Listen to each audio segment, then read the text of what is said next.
So we needed a scalable solution that would respond to entirely unpredictable and potentially very high demand.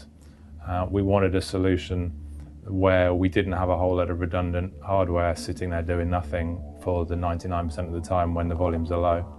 And fundamentally that nothing that happened with the Big Brother service should affect the existing and core Demand5 and Channel5.com.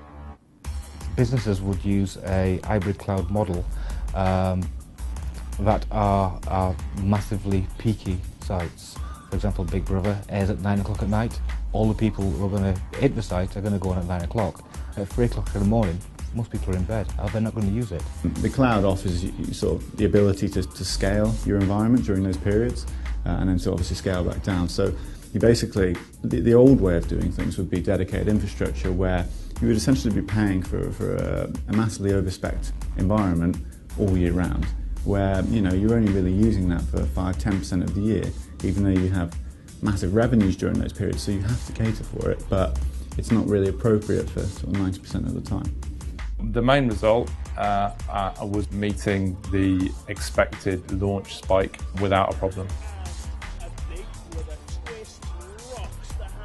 Claranet have always been up for the challenge of the difficult requirements that we set, the tight timelines, the quick turnarounds, and are always willing to innovate and find different solutions to the briefs that we are permanently throwing at them.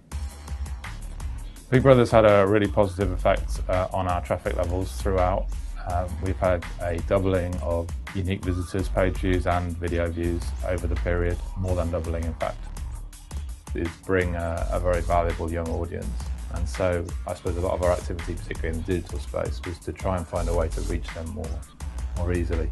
So we've done a lot of work with Twitter and Facebook to integrate that with the proposition, and that's a way we hope it will appeal to that younger audience. And maybe the one change that we're looking to make is just to make it a little bit more fun. Perhaps not quite as serious as Channel 4 made it sometimes. And it's just entertainment after all.